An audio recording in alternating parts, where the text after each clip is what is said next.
Well, as a matter of fact, as we were looking at that video, I got a text from my marijuana dispensary, because some of the investors were like, "Hey, what's going on? We haven't gotten a status update recently, so we're like, what's going on?" And so I was like, "Yeah, go in and tap in, brother. What's happening?"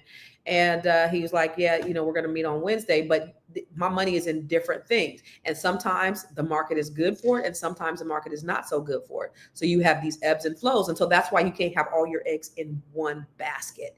You have to keep diversifying. So even if you're putting $50 a month in stock, even if you're putting $200 a month in your acorns, and you're investing in maybe a permanent life insurance policy, or, just little things like that, perhaps you have a side hustle.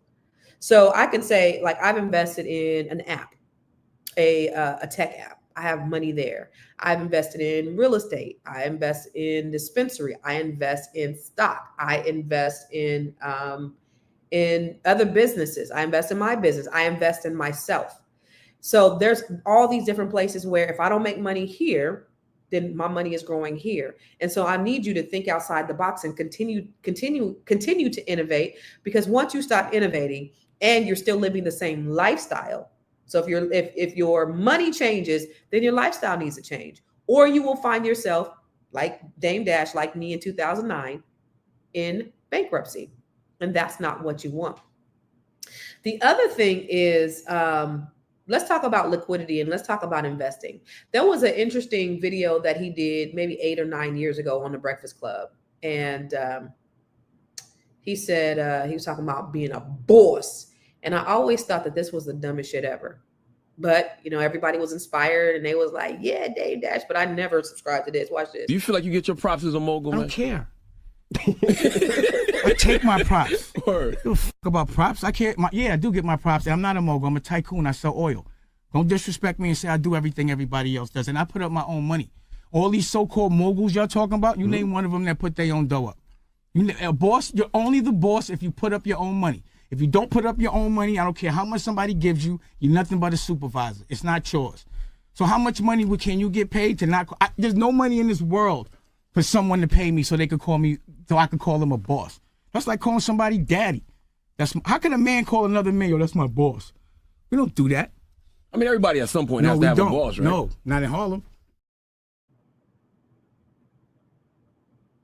I ain't even gonna put up the video where his teeth fell out while he was talking. So he puts up his own money. Let me explain something to you. Real millionaires don't use their own money. So he's using his money to fund all these projects. That's not what you do. There was an interview that Irv Gotti did before he died with Drink Champs, which I thought was so brilliant. It was so smart. So Irv Gotti sold all his masters. He sold all of his publishing, and he got $100 million because he wanted to invest his money and he wanted to create new publishing, new catalogs. He wanted to do all this new stuff. So he's like, "I'm going to sell all the publishing and I'm going to make even more money. Now my family could eat 4 generations with this hundreds of millions of dollars." And so he said, so then, well, I'm going to show you this video. So he was like, "Why are you selling your thing?" He says, "If you don't mind me asking." I said, "Well, I want to make movies. I want to start a new catalog. You know what I'm saying? I want to do more soundtracks."